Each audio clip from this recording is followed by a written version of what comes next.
In the small, forgotten town of Hollow Creek, nestled between dense woods and a winding river, the air was thick with secrets. The townsfolk spoke in hushed tones about the old Whitmore house, a decaying structure that loomed at the edge of the forest. It had been abandoned for decades, its windows shattered and its doors hanging off their hinges. Children dared each other to approach it, but no one ever ventured inside. They said the house was cursed, haunted by the spirits of the Whitmore family who had vanished without a trace one stormy night. One autumn evening, a group of 4 friends, Maya, Jake, Lila, and Tom, decided to explore the Whitmore house. They were drawn by the thrill of the unknown, the allure of the supernatural. Armed with flashlights and a sense of bravado, they made their way through the overgrown path leading to the house. As they approached, the wind howled through the trees, and the sky darkened ominously, casting eerie shadows on the ground. Inside, the air was stale, and the floorboards creaked under their weight. Dust motes danced in the beams of their flashlights as they stepped cautiously into the foyer. The walls were lined with faded portraits of the Whitmore family, their eyes seeming to follow the intruders. Lila shivered, feeling an inexplicable chill that had nothing to do with the temperature.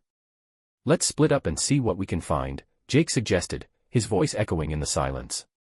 Maya hesitated but eventually nodded, and they agreed to meet back in an hour. As they explored the house, each friend encountered something unsettling. Maya found herself drawn to the attic, where the air was thick with the scent of mildew. She climbed the rickety stairs, her heart pounding in her chest. The attic was cluttered with old furniture and boxes, but what caught her attention was a large, ornate mirror covered in dust. As she wiped it clean, her reflection flickered, and for a brief moment, she saw a figure standing behind her, a woman in a tattered dress, her face obscured by shadows. Maya spun around, but the attic was empty. Shaken, she backed away from the mirror, her instinct screaming that she should leave. Meanwhile, Tom had ventured into the basement, where the air was damp and heavy. He stumbled upon a series of old journals belonging to the Whitmore family. As he flipped through the pages, he discovered entries detailing strange occurrences, whispers in the night, objects moving on their own, and a growing sense of dread that enveloped the family. The last entry was particularly chilling. "They are coming for us. We can hear them in the walls." Tom's heart raced as he felt a cold breeze brush past him, and he quickly made his way back upstairs. Lila and Jake found themselves in the living room, where the wallpaper was peeling, and the furniture was draped in white sheets. Lila noticed a strange painting on the wall, a landscape of the woods surrounding the house, but something was off. The trees seemed to twist and writhe, and in the distance, she could make out shadowy figures lurking among the trunks. "Do you see that?" she asked Jake, pointing at the painting.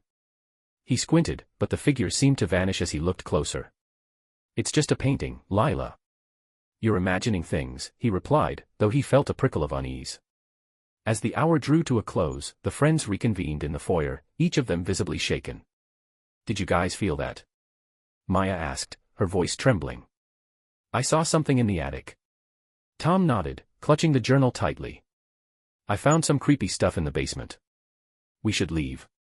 But before they could make their way to the door, a loud crash echoed through the house, causing them to jump. The front door slammed shut, trapping them inside. Panic set in as they tried to open the door, but it wouldn't budge. The air grew colder, and the whispers began, soft at first, like a distant murmur, but gradually growing louder, filling the space around them. "We need to find another way out," Jake shouted over the noise. They rushed through the house, searching for an escape, but every window was sealed tight, and the walls seemed to close in around them. In their frantic search, they stumbled upon a hidden door behind a bookshelf in the library. It creaked open to reveal a narrow staircase leading down into darkness. With no other options, they descended into the unknown, the whispers growing louder with each step. The air was thick with an oppressive energy, and the walls seemed to pulse with a life of their own.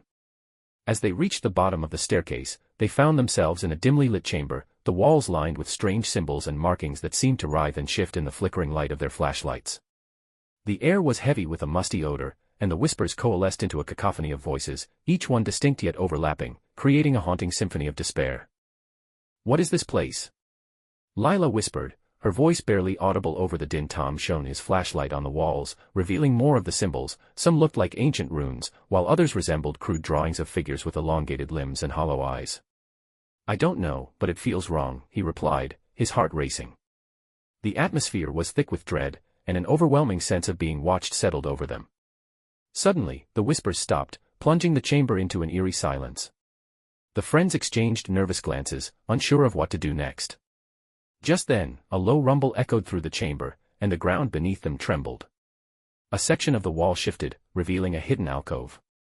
Inside, they could see a small, ornate box resting on a pedestal, bathed in an otherworldly glow. "Should we check it out?" Jake asked, his curiosity piqued despite the palpable fear in the air. Maya felt a strange pull toward the box, as if it were calling to her. "I think we should," she said, stepping forward. The others hesitated but eventually followed her lead, their flashlights illuminating the box as they approached. As they reached the pedestal, Maya carefully lifted the lid of the box. Inside lay a collection of small trinkets, old photographs, a rusted key, and a delicate locket. The moment she touched the locket, a surge of energy coursed through her, and the whispers returned, louder and more frantic than before. "Maya, put it down!" Tom shouted, but it was too late. The locket snapped open, revealing a faded photograph of the Whitmore family, their faces twisted in expressions of terror. In that instant, the chamber erupted into chaos. The walls began to shake violently, and the symbols glowed with an intense light. Shadows coalesced around them, taking on the forms of the figures from the paintings, twisted, grotesque versions of the Whitmore family. Their hollow eyes bore into the friends, and their mouths moved in silent screams, as if trying to warn them of an impending doom. "Run!" Jake yelled, grabbing Maya's arm and pulling her away from the pedestal. They sprinted back toward the staircase, the shadows clawing at their heels. The whispers morphed into anguished wails, echoing through the chamber as they ascended the stairs. The air grew thick with despair, and the temperature plummeted, their breath visible in the frigid air. As they reached the top of the staircase, they found the hidden door had slammed shut, sealing them inside the chamber. Panic surged through them as they pounded on the door, desperate to escape. "We have to find another way out," Lila cried, her voice cracking with fear. They frantically searched the room, but every surface was solid, unyielding. Just then, the whispers returned, now a single voice rising above the rest, a woman's voice, filled with sorrow and rage. "You should not have come here," it echoed, reverberating through the walls. "You have awakened them." The friends froze, their hearts pounding in their chests. The shadows began to swirl around them, coalescing into a dark figure that loomed in the center of the room. The figure took shape, revealing the woman from the attic, her face still obscured by shadows. "You must leave this place," she warned, her voice a haunting melody. "The curse of the Whitmore family is not yet broken. You have disturbed the spirits that dwell here, and they will not rest until they claim what is theirs." Maya felt a surge of defiance. "We didn't mean to disturb anything. We just wanted to explore," she shouted, her voice trembling. The woman's eyes glinted with a mix of sorrow and anger. "Your curiosity has consequences. You must make a choice, leave now and forget, or stay and face the wrath of the forgotten." The friends exchanged terrified glances, the weight of the decision pressing down on them. "What do we do?" Tom whispered, his voice barely audible. "We can't just leave without knowing what happened to the Whitmores," Lila replied, her determination wavering.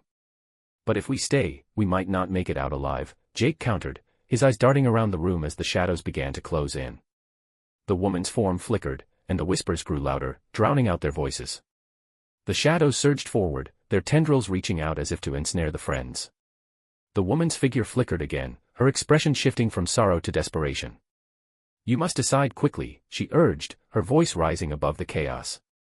"The longer you linger, the more you risk becoming part of this place." Maya felt a cold sweat trickle down her back. The weight of the decision pressed heavily on her chest. "What if we can help you?" she shouted, her voice breaking through the cacophony. "What if we can break the curse?" The woman's eyes widened, a glimmer of hope shining through the shadows. "The curse is bound to the locket," she explained, her voice trembling. "It holds the essence of the Whitmore family's pain. If you can return it to the place where it was taken, perhaps you can free us." Tom's heart raced as he processed her words. "But how do we do that? We can't even get out of here," he exclaimed, panic creeping into his voice. The woman gestured toward the shadows, which seemed to recede slightly, allowing a glimpse of the hidden door. "You must confront the darkness within this house. Only then can you find the way to the heart of the curse." With a surge of determination, Maya nodded. "We'll do it. We'll return the locket." The woman's form flickered again, and the shadows began to swirl more violently. "Hurry. Time is running out," she urged, her voice echoing with urgency. Without hesitation, the friends turned toward the hidden door, their hearts pounding in unison. They pushed against it with all their strength, and to their surprise, it creaked open, revealing the staircase leading back to the attic. The whispers intensified, a chaotic chorus urging them to flee, but they pressed on, driven by the hope of breaking the curse. As they ascended the stairs, the air grew heavier, and the shadows seemed to pulse with anger. They reached the attic, and Maya's eyes were drawn to the mirror, still reflecting the dim light of their flashlights. "We need to find the source of the curse," she said, her voice steady despite the fear coursing through her veins. "It has to be connected to the mirror." The others nodded, and they approached the mirror together. As they stood before it, the surface rippled, revealing glimpses of the past, images of the Whitmore family, their laughter echoing through the attic, followed by scenes of terror as the shadows descended upon them. Maya felt a chill run down her spine as she realized the mirror was a portal to the memories of the house. "Look." Lila pointed at the reflection. In the glass, they could see the locket resting on the floor of the attic, just out of reach. "It's right there," she exclaimed. "We have to grab it." But as they reached for the locket, the mirror darkened, and the shadows surged forward, threatening to engulf them. "Stay together," Jake shouted, grabbing Maya's hand as they fought against the encroaching darkness. The whispers morphed into anguished cries, and the air crackled with energy. "We can't let them take us," Tom yelled, his voice strained. They pushed through the shadows, their determination unwavering. Finally, they reached the locket, and Maya snatched it up, feeling its cold metal against her palm. The moment she held it, the shadows recoiled, and the whispers turned into a cacophony of wails. "Now what?" Lila cried, her eyes wide with fear. "We have to return it to the heart of the house," Maya shouted, her voice filled with urgency. They raced down the stairs, the shadows swirling around them, desperate to reclaim the locket. The whispers grew louder, a chorus of rage and despair. "You cannot escape," they cried, their voices echoing in the darkness. But the friends pressed on, fueled by the hope of freeing the trapped spirits. As they reached the foyer, the front door stood ominously closed, the shadows pressing against it. "We need to find another way out," Tom shouted, scanning the room for an escape. Just then, Maya remembered the old journals Tom had found in the basement. "The journals mentioned a hidden passage," she exclaimed. "There has to be a way." They frantically searched the room, and Lila's fingers brushed against a loose floorboard. "Here," she cried, prying it open to reveal a narrow tunnel leading beneath the house. "This has to be it." Without hesitation, they crawled into the darkness, the whispers echoing behind them, growing fainter as they descended into the depths. The tunnel was damp and narrow, the air thick with the scent of earth and decay. They crawled for what felt like an eternity, the darkness closing in around them until they finally emerged into a larger chamber, dimly lit by an eerie glow emanating from the walls. The symbols they had seen earlier were etched into the stone, pulsating with a rhythm that seemed to resonate with their hearts. In the center of the chamber stood a stone altar, worn and cracked, with a shallow indentation that looked like it had once held something precious. "This must be the heart of the house," Maya whispered, her voice barely above a breath. She held the locket tightly in her hand, feeling its cold weight. The whispers had faded to a low hum, but the air was still thick with tension. "We need to place the locket here," she said, stepping forward. As she approached the altar, the shadows began to swirl around them again, coalescing into dark figures that loomed ominously. The anguished faces of the Whitmore family emerged from the darkness, their eyes filled with sorrow and rage. "You cannot undo what has been done," one of the figures cried, its voice a chilling echo. "You will suffer as we have suffered." Maya's heart raced, but she stood her ground. "We're here to help you," she shouted, her voice steady despite the fear coursing through her veins. "We want to break the curse." The figures hesitated, their expressions shifting from anger to confusion. "You cannot understand our pain," another figure said, its voice trembling. "We are bound to this place, trapped by our own despair." Tom stepped forward, his voice firm. "We know you're suffering, but we can't let you keep us here. We want to set you free." The figures exchanged glances, their forms flickering as if caught between two worlds. "The locket holds our memories, our pain," the first figure said. "If you return it, you may release us, but it will come at a cost." Maya felt a chill run down her spine. "What kind of cost?" she asked, her voice barely above a whisper. The figures drew closer, their shadows intertwining. "You must confront the darkness within yourselves," one of them replied. "Only then can you truly understand the weight of our suffering." With a deep breath, Maya stepped forward, holding the locket above the altar. "I'm ready," she declared, her voice steady. "I'll face whatever darkness lies within." The figures watched her intently, their expressions a mix of hope and despair. Then place the locket upon the altar, the first figure urged. And prepare for the truth. Maya nodded, her heart pounding as she placed the locket in the indentation. The moment it touched the stone, a blinding light erupted from the altar, illuminating the chamber and casting the shadows back.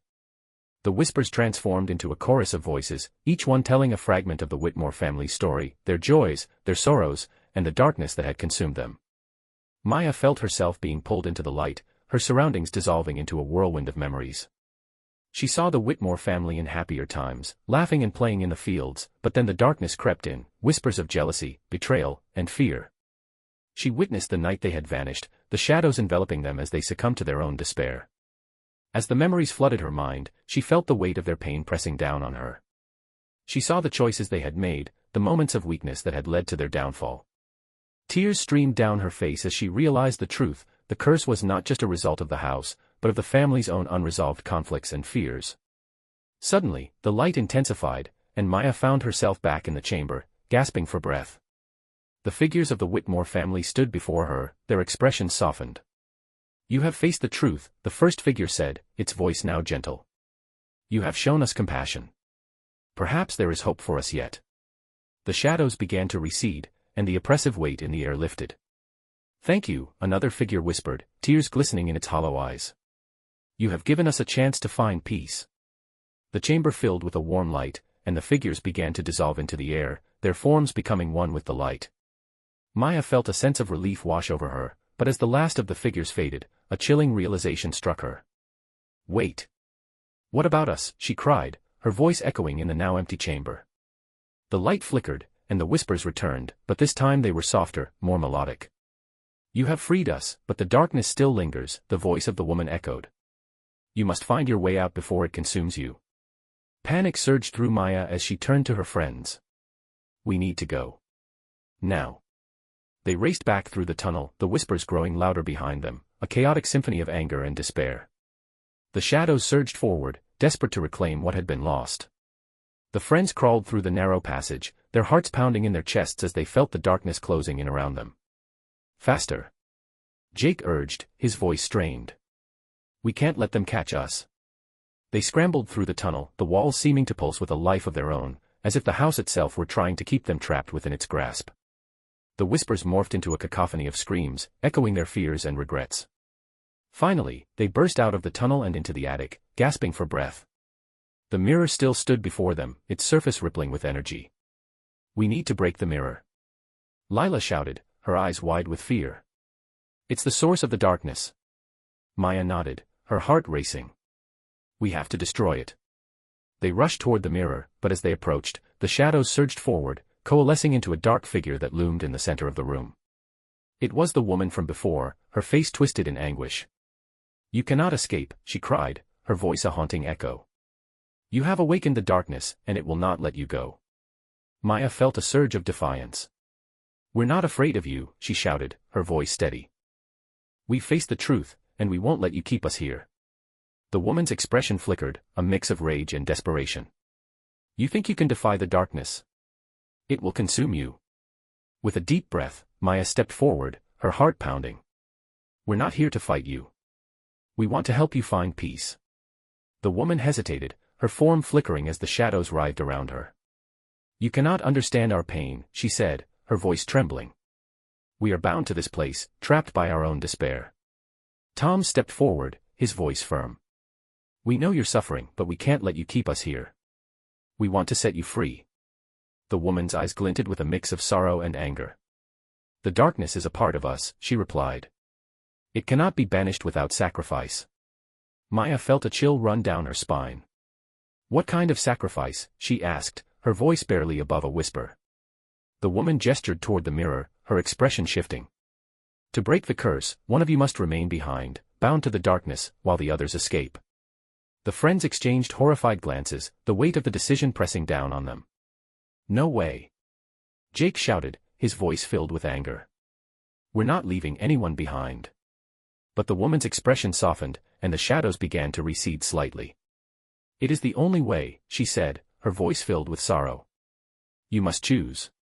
Maya felt tears welling in her eyes. "I can't let any of you do this," she said, her voice trembling. "We're in this together." But as she looked at her friends, she could see the determination in their eyes. They had faced the darkness together, and they would not abandon one another now. "Maybe it should be me," Tom said quietly, stepping forward. "I found the journals. I've been the one digging into the past. It's my responsibility." "No," Lila cried, grabbing his arm. "We can't let you do that. We'll find another way." But Tom shook his head, his expression resolute. "This is the only way to break the curse. I can feel it." Maya felt her heart shatter at the thought of losing him. "We can't let you go," she pleaded, tears streaming down her face. "We'll find another way." But Tom's gaze was steady, filled with a mix of sadness and determination. "You have to trust me. I'll be okay. Just promise me you'll live." The shadows began to swirl around them, the whispers growing louder, urging them to make a choice. "Time is running out," the woman cried, her voice filled with urgency. "You must decide." With a heavy heart, Maya nodded, tears streaming down her face. "Okay, Tom. If this is what you want, we'll do it." The others nodded, their expressions filled with sorrow. "We'll make sure your sacrifice isn't in vain," Jake promised, his voice thick with emotion. Tom stepped toward the mirror, the shadows swirling around him. "I'll find a way to help you from here," he said, his voice steady. "Just remember me." The friends watched, hearts breaking, as he placed his hand on the mirror's surface. The moment he did, the glass rippled, and a blinding light